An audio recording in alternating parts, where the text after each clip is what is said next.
जय हिंद साथियों, स्वागत है आप सभी का ज्ञान गुरुजी क्लासेस में।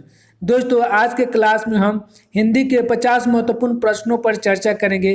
ये सभी प्रश्न हर परीक्षा की दृष्टि से बहुत ही महत्वपूर्ण है। तो अगर आप चैनल पर पहली बार है तो सर्वप्रथम चैनल को सब्सक्राइब कर बेल आइकन को प्रेस कर लें ताकि आने वाले वीडियो का नोटिफिकेशन आपके पास सबसे पहले पहुँचे। तो चलिए दोस्तों, हम लोग क्लास को स्टार्ट करते हैं। और आज का पहला प्रश्न है, श्रृंगार रस का स्थायी भाव है। आपका करेक्ट आंसर होगा ए, रति। अगला प्रश्न है, समास का शाब्दिक अर्थ होता है। आपका करेक्ट आंसर होगा ए, संक्षेपण या संक्षेप। दोस्तों, यह वीडियो रिवीजन की दृष्टि से बनाई गई, इसलिए यह वीडियो थोड़ी फास्ट होगी क्योंकि बीपीएससी की परीक्षा बहुत ही नज़दीक है। इसलिए आप लोग बहुत ही अच्छी तरह से तैयारी करें। और अगर आप वीडियो को क्लिक कर रहे हैं तो वीडियो को अंत तक जरूर देखिएगा। अगला प्रश्न है, ध्वन्यालोक के रचयिता है। आपका करेक्ट आंसर होगा डी, आनंदवर्धन। ध्वन्यालोक के रचयिता आनंदवर्धन है। अगला प्रश्न है, जितेंद्रिय में कौन सा समास है। आपका करेक्ट आंसर होगा बी, बहुब्रीहि। जितेंद्रिय में बहुब्रीहि समास है। अगला प्रश्न है, शांत रस का स्थायी भाव है। आपका करेक्ट आंसर होगा बी, निर्वेद। शांत रस का अस्थायी भाव निर्वेद है। अगला प्रश्न है, रस सिद्धांत के प्रवर्तक है। आपका करेक्ट आंसर होगा ए, भरत। भरत मुनि रस सिद्धांत के प्रवर्तक है। अगला प्रश्न है, देवासुर में कौन सा समास है।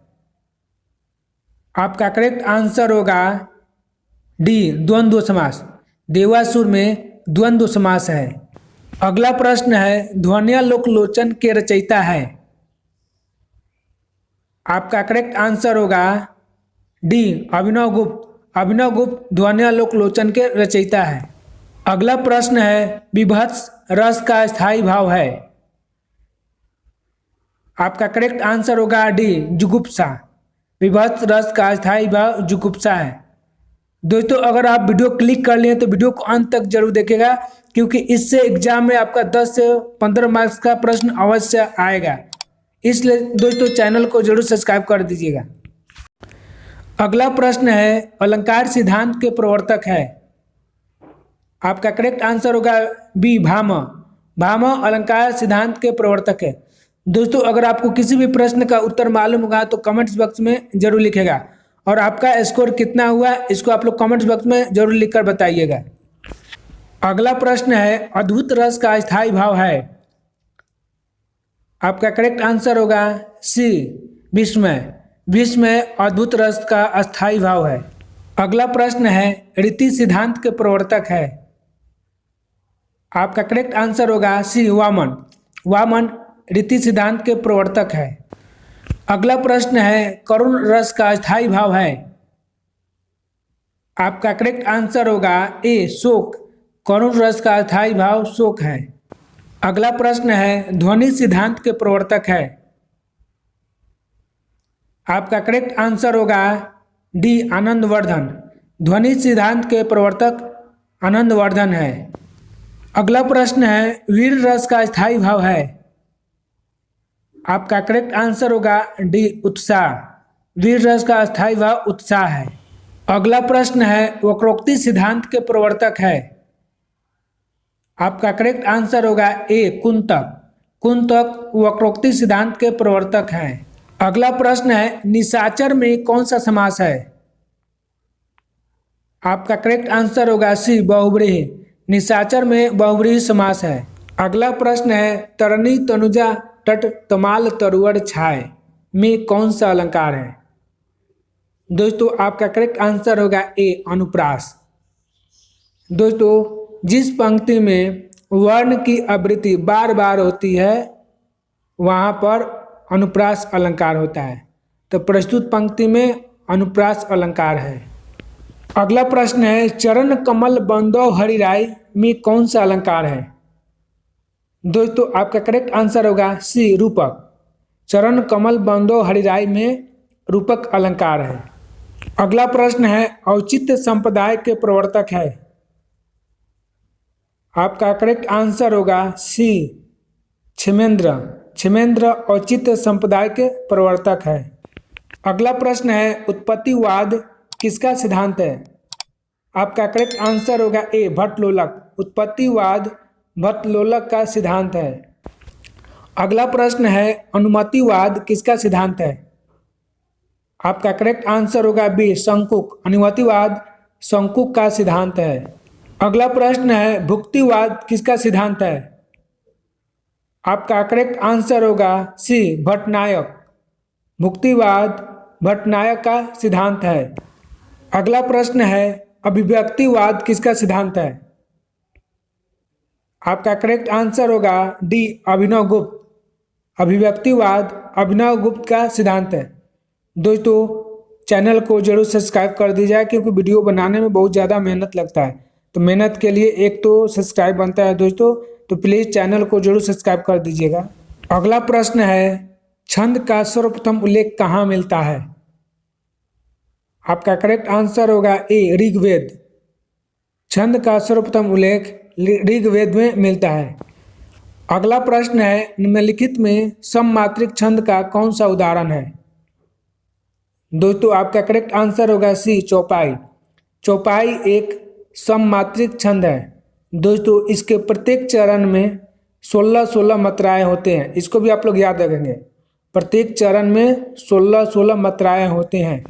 अगला प्रश्न है जिस छंद के पहले तथा तीसरे चरणों में 13-13 और दूसरे तथा चौथे चरणों में 11-11 मात्राएं होती हैं वह छंद कहलाता है। आपका करेक्ट आंसर होगा डी दोहा। दोस्तों पहले और तीसरे चरण में 13-13, दूसरे तथा चौथे चरण में 11-11 मात्राएं होती है, वह दोहा छंद होता है। याद रखें कौन सा छंद होता है? दोहा छंद होता है। दोस्तों अगला प्रश्न है चौपाई के प्रत्येक चरण में मात्राएं होती हैं। आपका करेक्ट आंसर होगा सी 16। चौपाई के प्रत्येक चरण में 16 मात्राएं होती हैं। अगला प्रश्न है निम्नलिखित में से कौन तार सप्तक का कवि नहीं है? आपका करेक्ट आंसर होगा ए शमशेर बहादुर सिंह। शमशेर बहादुर सिंह तार सप्तक का कवि नहीं है। अगला प्रश्न है निम्नलिखित में से कौन मिश्र बंधुओं में से नहीं है? आपका करेक्ट आंसर होगा ए कृष्ण बिहारी मिश्र। कृष्ण बिहारी मिश्र मिश्र बंधुओं में से नहीं है। अगला प्रश्न है अंधा युग किस नाटक विधा के अंतर्गत आता है? आपका करेक्ट आंसर होगा ए गीति नाट्य। अंधा युग गीति नाट्य के अंतर्गत आता है। अगला प्रश्न है दोहरा समय के रथ का घर घर नाद सुनो, सिंहासन खाली करो कि जनता आती है, किसकी कविता से उद्धृत है? दोस्तों आपको बताना है कि यह पंक्ति किसकी कविता से उद्धृत है। तो आपका करेक्ट आंसर होगा बी रामधारी सिंह दिनकर। रामधारी सिंह दिनकर। अगला प्रश्न है सरहप्पा का संबंध निम्न में से किससे है? आपका करेक्ट आंसर होगा ए सिद्ध साहित्य। सरहप्पा का संबंध सिद्ध साहित्य से है। अगला प्रश्न है निम्नलिखित में से कौन अष्टछाप के कवि नहीं है? दोस्तों आपका करेक्ट आंसर होगा डी सुंदरदास। सुंदरदास अष्टछाप के कवि नहीं है। दोस्तों अगर वीडियो अच्छी लगी तो चैनल को जरूर सब्सक्राइब कर दीजिएगा तथा वीडियो को अधिक से अधिक अपने भाई बहन और मित्रों को शेयर कीजिएगा ताकि वो भी इस वीडियो को देखकर अपने एग्जाम को क्रैक कर सकें। अगला प्रश्न है इनमें से कौन सी रचना हरिशंकर परसाई की नहीं है? आपका करेक्ट आंसर होगा डी जीप पर सवार झल्लिया। जीप पर सवार झल्लिया हरिशंकर परसाई की रचना नहीं है। अगला प्रश्न है एक बूंद सहसा उछली किस विधा की रचना है? दोस्तों आपका करेक्ट आंसर होगा ए यात्रा वृत्तांत। एक बूंद सहसा उछली यात्रा वृत्तांत है।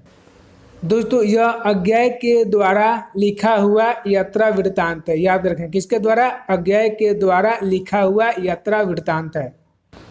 दोस्तों अगला प्रश्न है संचारी भाव की संख्या है।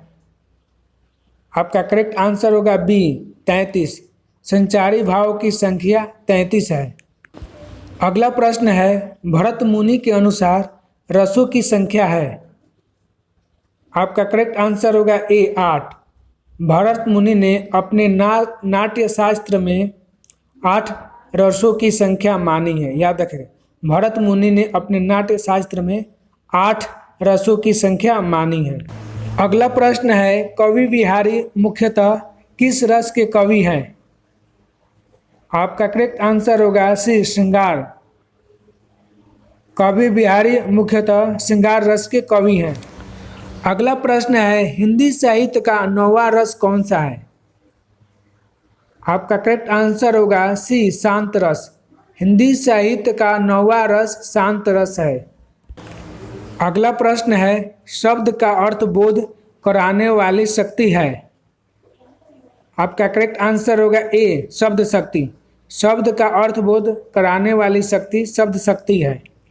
अगला प्रश्न है, शब्द शक्ति के मूलतः कितने भेद माने गए हैं? दोस्तों आपका करेक्ट आंसर होगा सी 3। शब्द शक्ति के मूलतः 3 भेद माने गए हैं। अभिधा शब्द शक्ति, व्यंजना शब्द शक्ति और लक्षणा शब्द शक्ति। याद रखें, अभिधा, व्यंजना और लक्षणा, ये 3 शब्द शक्ति को माने गए हैं। अगला प्रश्न है, निम्नलिखित में से कौन शब्द शक्ति का भेद नहीं है? आपका करेक्ट आंसर होगा डी रस। रस शब्द शक्ति का भेद नहीं है। अभिधा, लक्षणा और व्यंजना ये शब्द शक्ति का भेद है और शब्द शक्ति के 3 भेद होते हैं। याद रखना दोस्तों, कौन कौन से? अभिधा शब्द शक्ति, लक्षणा शब्द शक्ति और व्यंजना शब्द शक्ति। अगला प्रश्न है, यदि सही दिशा में परिश्रम करोगे तो अवश्य सफल हो जाओगे। आपको दोस्तों बताना है कि ये कौन सा वाक्य है। तो आपका करेक्ट आंसर होगा सी मिश्रित वाक्य। यदि सही दिशा में परिश्रम करोगे तो अवश्य सफल हो जाओगे, यह मिश्र वाक्य है, यानी कि मिश्रित वाक्य। इसलिए आपका करेक्ट आंसर क्या होगा? सी। अगला प्रश्न है, निम्न में से भाववाच्य वाक्य का चयन कीजिए।